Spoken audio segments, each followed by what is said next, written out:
अस्सलाम वालेकुम रहमतुल्लाहि व बरकातुहू। कोरोना वायरस नाक या मुंह के जरिए जिस्म में दाखिल होता है। नाक के जरिए दाखिल होने की सूरत में ये नाक की इंटरनली दीवार से चिपक कर म्यूकस मेम्ब्रेन को मुतासर करता है, जिससे इरिटेशन होती है, छींकें आती हैं, नाक से पानी आता है और फिर ये कुछ अरसे के बाद हलक तक जाता है। फिर हलक से सांस की नाली, ट्रैकिया से ब्रोंकस और ब्रोंक्यूल्स, सांस की बारीक नालियों तक पहुँचता है और आखिर में जो हिस्सा होता है फेफड़ों का वो एल्वियोलस होता है। एल्वियोलस गुब्बारों की तरह होते हैं जो लाखों की तादाद में पाए जाते हैं। एल्वियोलस तक हवा पहुंचती है और ऑक्सीजन जज्ब होती है खून की नालियों में। एल्वियोलस के ऊपर खून की नालियां अटैच होती हैं जिनको कैपिलरीज कहा जाता है, बारीक बारीक नालियां। और एल्वियोलस बसाते खुद जो सा है वो अंदर से खाली होता है, स्पेस होता है। जब हम लंबा सांस लेते हैं तो हवा यहाँ से इसमें दाखिल होती है स्पेस में और जज्ब होती है ऑक्सीजन, और जब हम हवा को खारिज करते हैं तो कार्बन डाइऑक्साइड यहाँ से वापस चली जाती है। ये लाखों की तादाद में एल्वियोलस जो से छोटे छोटे गुब्बारे बैक वक्त काम करते हैं और एक सांस मुकम्मल होता है। कोरोना वायरस का टारगेट ये होता है एल्वियोलस की ये स्पेस जो सी खला है। जब कोरोना वायरस यहाँ पहुँचता है, ये देखें, ये कोरोना वायरस जो सा है एक यहाँ पहुँच चुका है और यहाँ पहुँचने के बाद ये ग्रो करता है 1 से 2, 4, 8, 16, 32। इसके साथ ही डिफेंस सिस्टम जो सा वो एक्टिव हो जाता है। डिफेंस सिस्टम उसी वक्त एक्टिव हो जाता है जब नाक में ये पहुँचा था, लेकिन ये एल्वियोलस के पॉइंट ऑफ व्यू से मैं बता रहा हूँ कि डिफेंस सिस्टम एक्टिव हो जाता है और उसके तहत दो किस्म के खुलियात पैदा होते हैं, जो एक मैक्रोफेज होता है और दूसरा न्यूट्रोफिल्स होता है। ये मैक्रोफेज और ये न्यूट्रोफिल्स, ये जो से खुलियात हैं डिफेंस सिस्टम के तहत पैदा होने वाले, ये मुकाबला करते हैं, कोरोना वायरस को पकड़ने की कोशिश करते हैं, उसको मारने की कोशिश करते हैं, उसको हजम करके बाहर निकालने की कोशिश करते हैं वेस्टेज के ज़रिए। यहाँ देखें, यहाँ ऑक्सीजन हवा आ रही है, ऑक्सीजन जज्ब हो रही है, कार्बन डाइऑक्साइड निकल रही है और यहाँ लड़ाई भी जारी है कोरोना वायरस की और डिफेंस सेल्स की। और इस लड़ाई के नतीजे में कोरोना वायरस भी मरता है और डिफेंस सिस्टम के जो खुलियात हैं वो भी मरते हैं। कोरोना वायरस भी ग्रो करता है और डिफेंस सिस्टम के जो से खुलियात हैं वो भी तादाद में बढ़ते हैं, मरते भी हैं, बढ़ते भी हैं, बनते भी हैं नए। फिर ये लड़ाई जारी है, सांस भी जारी है और फिर आगे जाके ये सूरत हाल पैदा हो जाती है। ये देखें, ये वेस्टेज बहुत ज़्यादा बढ़ गई, मरने वाले खुलियात कोरोना वायरस और डिफेंस सिस्टम के वो बहुत ज़्यादा मरे हैं, वेस्टेज बन गई, रेशा बन गया, पानी बन गया, जिसकी वजह से एल्वियोलस की ये सतह जो सी है जहाँ से ऑक्सीजन जज्ब होती थी और कार्बन डाइऑक्साइड खारिज होती थी वो ज़ख्मी हो जाती है, सोजिश हो जाती है और पानी भर जाने की वजह से, रेशे की वजह से, वेस्टेज की वजह से यहाँ तक हवा नहीं पहुँच पाती। हवा जो आ रही है वो इस जगह से जज्ब होती है, यहाँ से ऑक्सीजन जज्ब होती है, कार्बन डाइऑक्साइड खारिज होती है।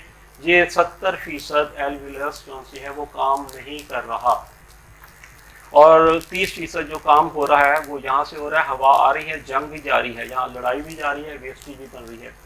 इस हालत में मरीज़ को वेंटिलेटर की ज़रूरत है, ऑक्सीजन की ज़रूरत है, नेबुलाइज की ज़रूरत है और भाप की ज़रूरत है। ऑक्सीजन जो सी यहाँ से जज्ब हो रही है।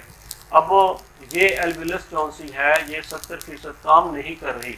मुमकिन है इसके साथ जो सा छोटा सा गुब्बारा हो एल्वियोलस, वो 70% काम कर रहा हो, या उसके साथ जो सा है वो 100% काम कर रहा हो।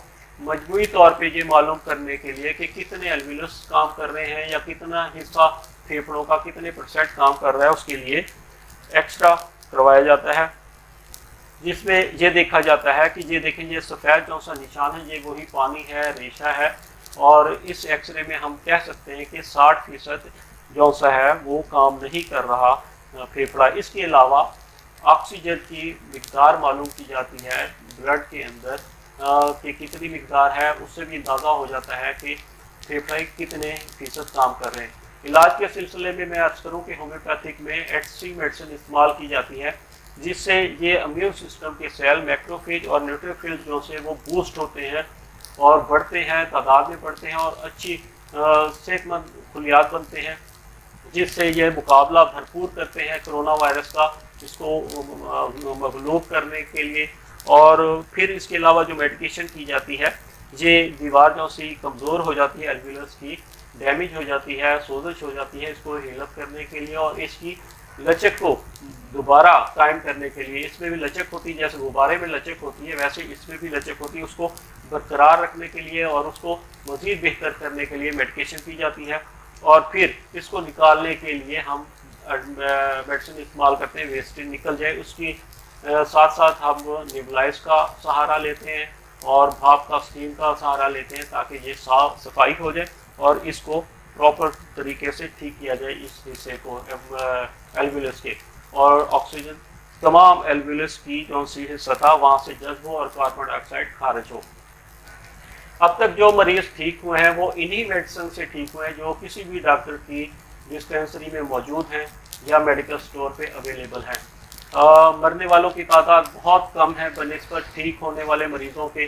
अगर हम मरने वालों की इन्वेस्टिगेशन मज़ीद करें तो मालूम होगा कि उनमें कितने अफराद जो से हैं वो स्मोकर थे, अल्कोहलिक थे या किसी और किस्म के नशा इस्तेमाल करते, बैड हैबिट में मुब्तला थे, या ऐसे मरीज़ भी मरे हैं कोरोना की वजह से जो पुरानी बीमारियों में मुब्तला थे, लापरवाही करने वाले थे, सीरियस नहीं लिया मामले को, सेल्फ मेडिकेशन की या ओवरडोज ली मेडिसिन की, जिसकी वजह से मौत वाक़ई हो गई।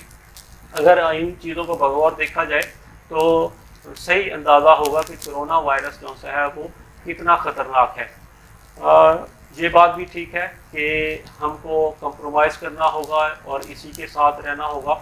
कोरोना वायरस से जो मरीज़ ठीक हो चुके हैं उनके इम्यून सिस्टम ने मालूम कर लिया है कि इस वायरस का मुकाबला कैसे करना है, और अगर उनको दूसरा अटैक होता है या तीसरा अटैक होता है तो वो बहुत मामूली अटैक होगा पहले अटैक की निस्बत, और वो ऐसे ही ठीक हो जाएगा जैसे आम नज़ला, ज़ुकाम, खांसी, बुखार, गले में दर्द ठीक हो जाता है बगैर मेडिसिन के, थोड़ा बहुत परहेज़ करने से या हल्की फुल्की मेडिसिन से ठीक हो जाता है।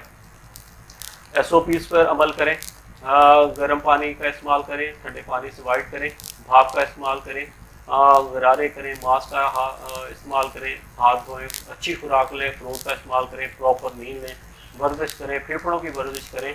बहुत सारी एहतियात हैं, सब एहतियात जो सी हैं वो आपको मालूम है, अगर कमी है तो सिर्फ अमल की। डॉक्टर मिन्हास को इजाज़त, अल्लाह हाफ़िज़, फ़ी अमान अल्लाह।